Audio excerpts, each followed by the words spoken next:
Olá pessoal, sejam bem-vindos a mais um vídeo do nosso canal Marisson Fraga. É um prazer imenso ter você por aqui. Espero que todos estejam bem, convivendo bem com seus fantasmas e com suas respectivas angústias, né? Só quem não tem angústia é quem já morreu. Então eu quero continuar vivendo as minhas angústias durante muito e muito tempo, mas aprendendo a conviver com elas e aprendendo a tirar proveito delas. Hoje nós vamos refletir sobre um texto que é um texto de Freud, de 1919, e o nome do texto é Deve-se ensinar psicanálise nas universidades? É uma pergunta. Deve-se ensinar psicanálise nas universidades? 1919. Você encontra esse texto aqui nesse volume, que é o volume 14 da edição Obras Completas de Freud e da Companhia das Letras, tá? E a gente vai refletir sobre esse texto, que é um texto curto, mas eu acho que é um texto muito profundo e acho que é um texto muito pertinente para a gente discutir também, porque é o seguinte: recentemente a gente teve a notícia aqui, eu não sei se está funcionando ainda, mas recentemente nós tivemos a notícia de uma universidade, que eu também não lembro qual é essa universidade, tá? Mas eu vi uma notícia de uma universidade que estava oferecendo um curso superior em psicanálise. E aí eu acho que é bem interessante a gente entender o que é que Freud falou sobre isso, né? Então, nesse texto daqui, a gente tem o seguinte, eu vou te explicar a estrutura do texto, tá? Freud já começa muito diretamente nesse texto, eu vou ler as partes que eu acho que são principais, e aí o Freud vai debater sobre se a gente deveria ensinar psicanálise nas universidades ou não. Então a gente teria aqui, por exemplo, Freud falando sobre dois tópicos. Primeiro, na visão da psicanálise, segundo, na visão das universidades, tá? Só que no tópico da visão das universidades, ele vai dividir em três subtópicos. E nesses três subtópicos, na visão das universidades, ele vai falar sobre como seria a contribuição do ensino da psicanálise na universidade para o médico em geral, para a medicina, para a ciência em geral. Depois ele vai falar na letra B sobre como que ele acha que seria ou que deveria ser essa contribuição para médicos, mais especificamente psiquiatras.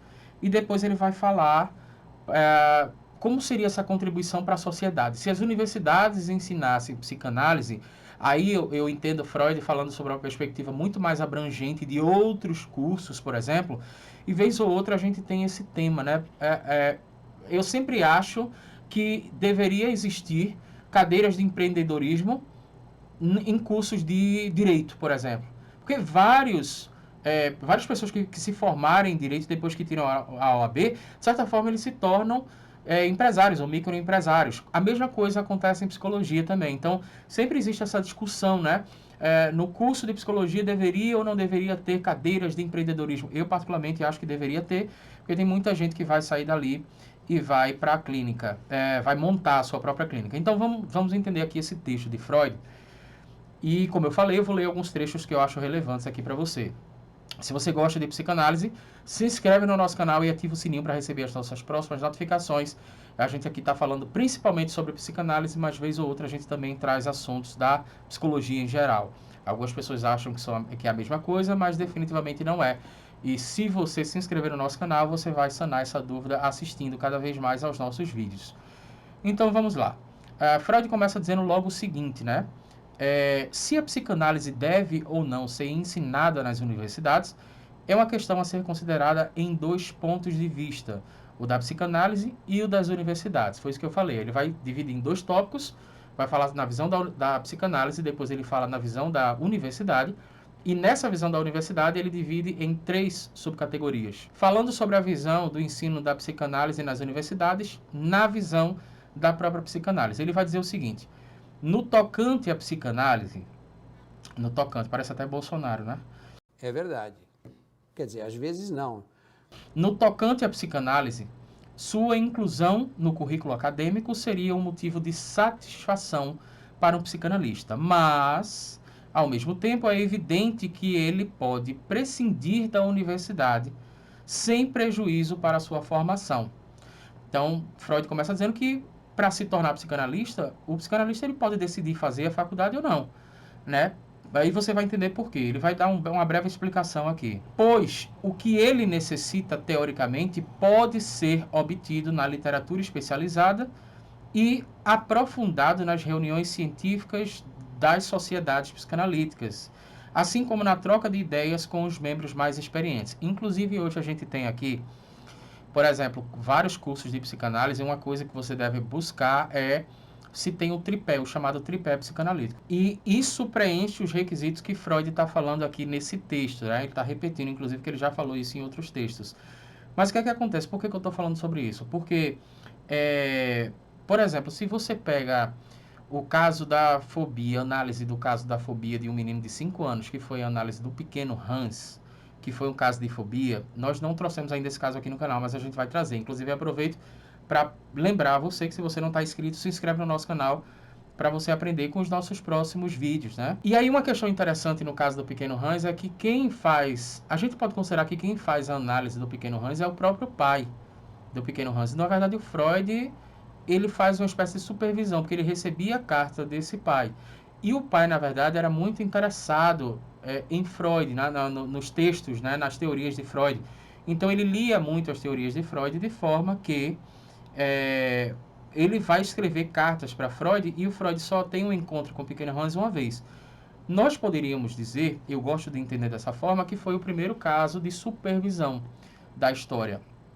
E aí tem várias perguntas, né, que você pode fazer, porque, por exemplo, o Lacan, ele não necessariamente ele era associado, ele, se eu não me engano, ele foi expulso. Se eu não me engano, o Lacan, ele foi expulso de uma, ou foi convidado a se retirar, na verdade, de uma sociedade psicanalítica, justamente porque não concordavam com a metodologia dele, e era uma sociedade internacional. Quem fala um pouco sobre isso é a Beth Milan. Nesse livro daqui, a Beth Milan, ela vai falar um pouco sobre isso porque ela passou pela análise com o próprio Lacan. Então, ela fala nesse livro que você vai entender como são os cortes lacanianos na prática, por exemplo. E aí, a Beth Milan, ela vai... o nome do livro é Lacan ainda. A gente tem um vídeo aqui no canal falando sobre isso. Mas o ponto que eu quero falar aqui, que tem a ver com esse texto, é que o Lacan, ela fala que ele foi expulso, foi convidado a se retirar, não vou conseguir lembrar bem, mas me parece que ele não fazia parte de nenhuma associação psicanalítica. O que nos leva a entender, basicamente, que a proposta de Freud para a psicanálise, ela não era necessariamente uma prática que possuía uma condição sine qua non de estar na universidade. Na verdade, é um saber. Eu gosto de entender a psicanálise como uma arte, por exemplo, porque eu realmente acredito que seja uma arte. E, de certa forma, você fazer faculdade ou não, não é o que define se você vai ser um bom psicanalista ou não. Não define, inclusive, nem se você vai ser um bom psicólogo. Já começa por aí. Mas a universidade, ela é indispensável, ela é condição para a psicologia, mas não é condição para a psicanálise. E aí é que entra uma questão, porque nós não podemos ser vítimas de uma...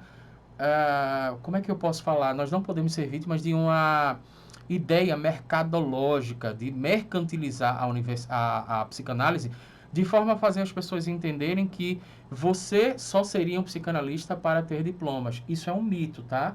Aliás, você só seria psicanalista se tiver diploma. Isso é um mito, na verdade. Não é a proposta definitivamente de Freud. Agora, óbvio que você se associar a instituições que são ligadas à psicanálise é uma coisa interessante. Você vai estar trocando informações, você sempre vai estar naturalmente desenvolvendo networking, contato. Se você quiser, por exemplo, pagar uma supervisão, não estiver se sentindo muito seguro, você pode encontrar um supervisor bem capacitado nas escolas de psicanálise, nos cursos. Você pode encontrar tem curso que já oferece isso aí, tá? Mesmo depois de você se desvincular, de você finalizar o seu curso, você pode continuar pagando supervisão com psicanalistas de lá. Então, é óbvio que tudo isso facilita. Mas a proposta de Freud, na verdade, ele fala sobre trocas de ideias com membros mais experientes, né? Então, ele fala também sobre a necessidade do psicanalista se aprofundar teoricamente. E isso pode ser obtido em literatura especializada. Então, a gente tem o caso do pequeno Hans, que eu vou voltar a falar sobre ele, que o pai do pequeno Hans, ele lia Freud, né? Nós temos o caso da própria Ana Freud também. Qual é a formação, por exemplo, da Ana Freud, né? Dentre outros e outras psicanalistas aí que não necessariamente passaram por cursos, principalmente no início da psicanálise. O que me faz entender que não é o curso que vai fazer você se tornar um psicanalista ou não. Não sei se eu estou sabendo me fazer entender bem aqui, mas o fato é o seguinte, também não é a faculdade, tá? É uma questão, é uma arte, e como toda arte, você tem que se sentir chamado para aquilo, sabe? Você tem que sentir que nasceu para aquilo. E muita gente vai ter uma boa base teórica, mas na prática vai perceber que existem diversos momentos em que nós temos que esquecer a teoria e vivenciar o momento, né? E isso daí você só aprende na prática. Bom, mas continuando aqui, ele vai dizer o seguinte: quanto à experiência prática, além do que aprende na análise pessoal, olha só, análise pessoal é indispensável, tá? Além do que aprende na análise pessoal, ele a adquire ao tratar pacientes, sob aconselhamento e supervisão de colegas já reconhecidos. Então, Freud está dizendo o seguinte: olha, ensinar psicanálise na universidade, bom, de certa forma, pode ser uma coisa muito boa, né? Seria um motivo de satisfação para a sociedade psicanalítica, mas eu não entendo isso como uma questão relevante para o cidadão se tornar psicanalista, porque realmente ele vai aprender a psicanálise com literatura especializada, ele vai aprender com trocas, né, de ideias com membros mais experientes, ele vai aprender em reuniões, né, reuniões das sociedades psicanalíticas, ele vai aprender na questão prática, além da análise pessoal dele, que é condição sine qua non, até para não acontecer questões de contratransferência, mas ele vai aprender a questão prática ao tratar e analisar pacientes e sob o aconselhamento e supervisão de colegas já reconhecidos. A existência de uma tal organização se deve justamente ao fato de a psicanálise estar excluída das universidades, e ela continuará a exercer uma função decisiva enquanto se mantiver essa exclusão. Então, Freud ainda acrescenta aqui que a exclusão da psicanálise nas universidades seria algo bom para a própria psicanálise, apesar de a inclusão da psicanálise no currículo acadêmico seria motivo de satisfação para um psicanalista, tá? Porque isso traria um certo status. Mas o fato é que o que Freud propõe na psicanálise não tem a ver com essa formação das universidades. É isso que ele está falando aqui. Então já começa abrindo esse texto com uma determinada polêmica e talvez desconstruindo tudo que você sabia sobre a psicanálise. Aí o número 2, ele vai passar, ele fala sobre 2 pontos, o primeiro ponto da psicanálise e o segundo ponto das universidades, ele vai passar agora para o ponto das universidades. Quanto às universidades, a questão depende de elas decidirem se estão dispostas a atribuir algum valor à psicanálise na formação de médicos e cientistas. Caso afirmativo, a questão seguinte será onde e de que forma ela deve ser incluída no currículo acadêmico. Então ele vai dizer o seguinte: letra A, ele vai falar sobre médicos em geral. Nas últimas décadas, essa formação tem sido justamente criticada pelo modo unilateral, está falando de medicina aqui, tá? Pelo modo unilateral como orienta os estudantes nos campos de anatomia, da física e da química, enquanto não deixa claro para ele o significado dos fatores psíquicos nas diversas funções vitais, assim como nas enfermidades e em seu tratamento. Essa lacuna na educação médica se faz sentir mais tarde como flagrante deficiência do profissional médico. A consequência disso é, por um lado, o desinteresse pelos problemas mais interessantes da vida humana, seja sadia ou enferma, e, por outro lado, a inabilidade ao tratar o paciente, de modo que até mesmo os charlatães e curandeiros terão mais influência sobre este. Esse texto aqui foi escrito em 1919, mas é tão atual quanto antes. Fato é o seguinte, vamos considerar, Freud faz uma crítica aqui, na formação de médicos, né? É uma formação que ele vai considerar como unilateral e orientando estudantes só nos campos da anatomia, da física e da química. No caso, eu posso considerar que houve uma questão de um direcionamento mais nosográfico, a partir, por exemplo, mais especificamente do DSM-3, quando me parece que a área de saúde mental foi vendida para os interesses da indústria psicofarmacológica. Já citei aqui no canal alguma coisa sobre isso. E essa ideia vem da psiquiatria americana, tá? Que é como se o psiquiatra americano tivesse vendido a psiquiatria clássica para responder aos interesses dessa indústria psicofarmacológica, que é uma indústria multimilionária, de forma a fazer com que todo cidadão e todo sofrimento humano seja transformado em necessidade para adquirir medicamentos. E aí isso enriquece as indústrias psicofarmacológicas. Mas antes de todo esse processo, e tem um outro livro que eu lembrei aqui agora, mas não vou conseguir achar ele, que é justamente o livro do Histeria e Sexualidade. Você pode procurar Histeria e Sexualidade, tá? Que na introdução já tem uma crítica nesse sentido. Mas por que eu estou falando sobre isso? Porque a formação de médicos, Freud está dizendo aqui, não leva em conta os fatores psíquicos. Me parece que a formação médica precisa de uma visão mais holística do ser humano. Né? De forma que você não trata necessariamente o ser humano apenas com remédio. Tem gente que gosta de pensar dessa forma, entende que o mundo deveria funcionar dessa forma e se sente satisfeito com isso. Mas a medicina convencional ela não consegue responder a diversos quadros que são considerados como casos clínicos, mas como a fibromialgia, por exemplo, mas a medicina ainda não consegue encontrar a resposta disso. Eu vou citar um parênteses aqui, que em determinado momento eu tive eczema seborreico e eu estava vivendo uma síndrome do pânico e eu fui curado da síndrome do pânico, não só fui curado, como também fui curado do eczema seborreico. Eu lembro que um dermatologista olhou para mim e falou que eu não tinha cura. Ele disse, olha, isso é eczema seborreico, é questão emocional.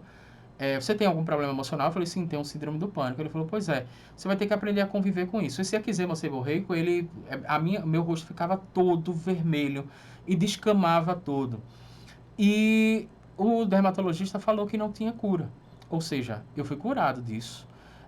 Lógico, eu tenho que cuidar do meu emocional, porque senão pode voltar. Eu já sei que tem uma predisposição a isso. Eu já sei que tem uma predisposição, inclusive até suspeito eu genética, uma predisposição a ser mais ansioso, a desenvolver uma possível síndrome do pânico. Mas o fato aqui é o seguinte, cuidando das questões emocionais, eu consegui resolver esse problema. É justamente o que Freud está falando aqui. Porque falta na medicina essa visão mais holística. Então, o dermatologista, por exemplo, em nenhum momento ele chegou para mim para dizer que se eu fizesse terapia ou se eu fizesse análise, eu possivelmente conseguiria resolver essa questão. O Contardo Caligares, que é um psicanalista que faleceu, infelizmente, recentemente, que é um psicanalista italiano que fez muito sucesso no Brasil. Inclusive, ele tem um livro muito famoso que eu aconselho que você leia, que é o Cartas ao Jovem Terapeuta. Não só esse livro, tá? Mas esse livro é um livro bastante interessante. E o Contardo Caligares diz que ele tinha um problema que a medicina não tinha encontrado resposta, não tinha conseguido resolver. Medicações não faziam efeito mais nele, que era um problema gástrico. E isso só foi resolvido depois que ele iniciou a análise. Então, o fato é o seguinte, Freud está justamente criticando essa lacuna na educação médica, e isso se faz sentir mais tarde, como ele diz aqui, como uma flagrante deficiência do profissional médico, tá? De entender esses fatores psíquicos. A consequência disso é, por um lado, ele vai dizer o desinteresse pelos problemas mais interessantes da vida humana. Né? Seja a vida humana sadia ou seja a vida humana enferma. E aí, um pouco mais à frente, o Freud vai dizer, antes de se chegar à psicanálise propriamente, seria necessário um curso introdutório que tratasse das relações entre a vida psíquica e somática. Fundamento de qualquer psicoterapia, que descreve os vários procedimentos sugestivos e, por fim, demonstrasse como a psicanálise representa o término e coroamento dos métodos anteriores de tratamentos psíquicos. Mais do que outros métodos, de fato, a psicanálise é adequada para ensinar psicologia ao estudante de medicina. Então, isso resolve o problema, porque se o estudante de medicina tivesse, por exemplo, um acesso a um curso introdutório que tratasse, como Freud diz aqui, das relações entre a vida psíquica e a vida somática. Quando ele fala vida somática, ele está utilizando a palavra soma, né, que vem do grego, que significa corpo.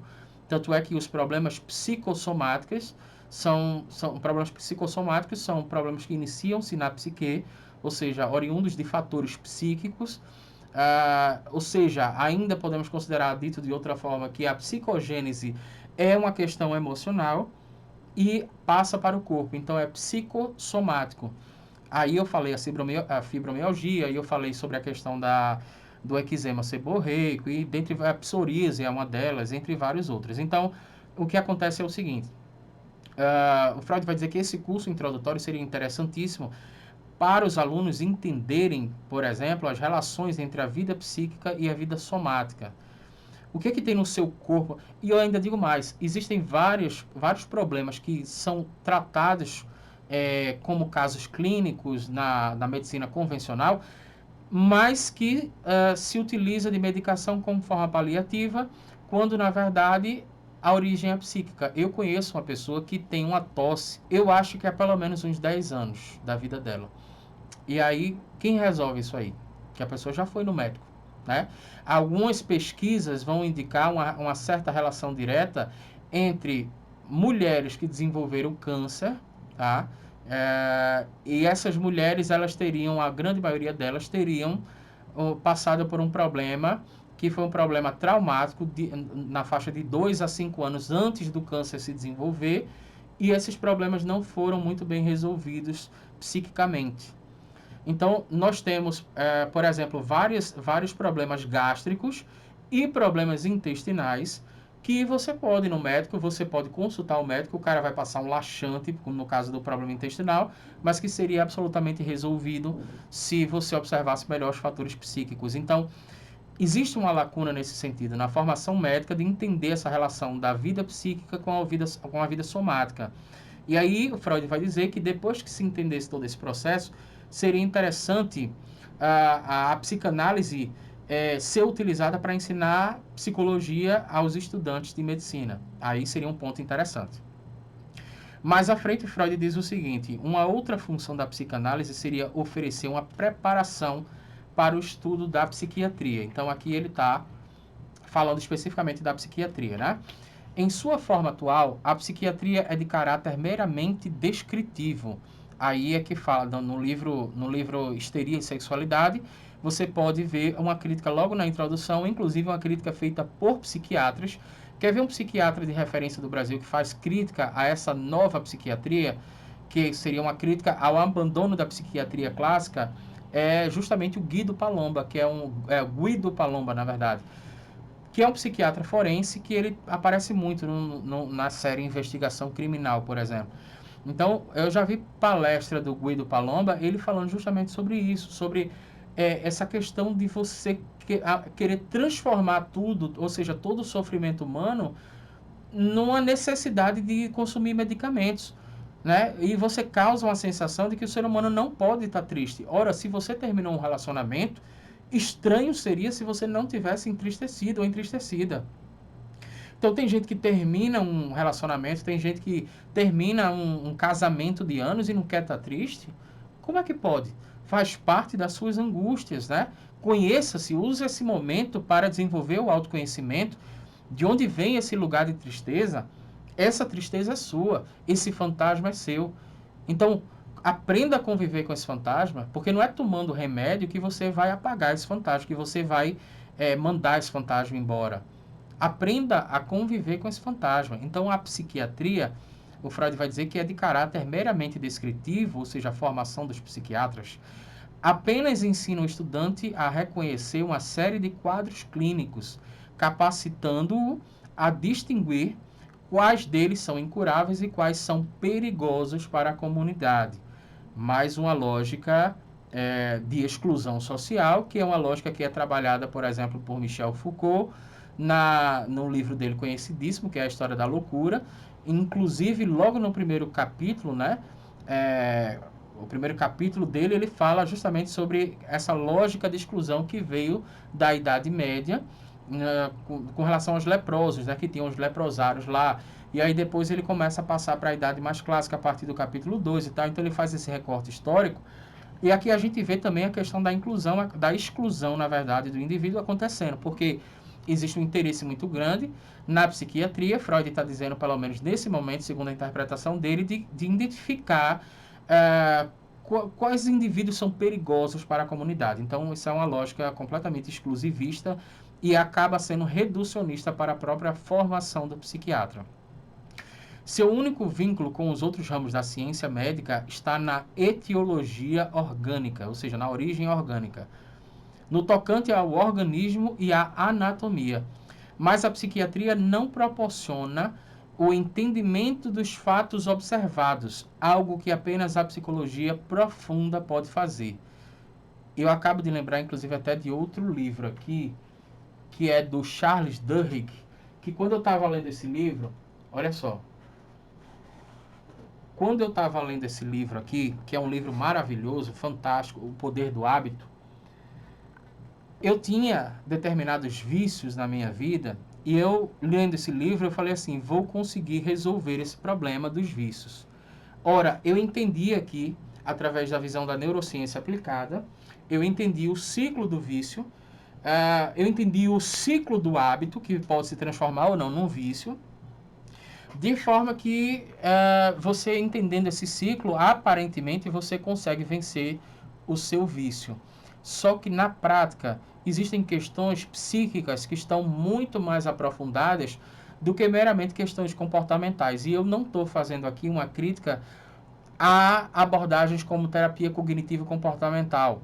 Eu não estou fazendo necessariamente essa crítica, porque eu acho que cada ser humano precisa entender qual é a abordagem que faz mais sentido para a sua vida e para o seu momento de vida. Que eu posso iniciar para a psicanálise, depois eu posso ir para a TCC, né? Eu posso iniciar fazendo análise com alguém e depois eu posso achar que vai acelerar determinados processos que estão me trazendo um certo desequilíbrio nas relações interpessoais atualmente, e aí eu vou mais para a TCC, ou seja, o ser humano precisa entender o que é que faz mais sentido para ele. Se uma abordagem está fazendo efeito para você, então perfeito, ótimo. Mas aqui no caso da preocupação exacerbada com a questão da etiologia orgânica no tocante ao organismo, à anatomia, e restringindo e reduzindo a psiquiatria a essas questões, faz com que Freud veja um determinado problema, ou seja, não necessariamente um problema, mas um desafio de implantar a psicanálise nas universidades. Ele vai dizer o seguinte, na América, lembrando que Freud estava na Europa, e aí você tem ali a questão do Freud falando sobre os Estados Unidos, né, onde estava se desenvolvendo a questão da psicanálise. Na América, pelo que estou informado, já se reconhece que a psicanálise, como a primeira tentativa de psicologia profunda, fez bem-sucedidas incursões nessa área inexplorada da psiquiatria. Por isso, muitas escolas médicas organizaram cursos de psicanálise como introdução ao estudo da psiquiatria. Talvez esse seja um modelo extremamente interessante, né? Na formação do psiquiatra, você colocar módulos introdutórios falando sobre a psicanálise para que ele entenda que o ser humano ele precisa ser visto de uma forma mais abrangente, ou seja, de uma forma mais integral, sistêmica, de uma forma mais holística. O ensino da psicanálise teria que proceder em 2 estágios. Um curso elementar, destinado a todos os estudantes de medicina, e um curso especializado para psiquiatras.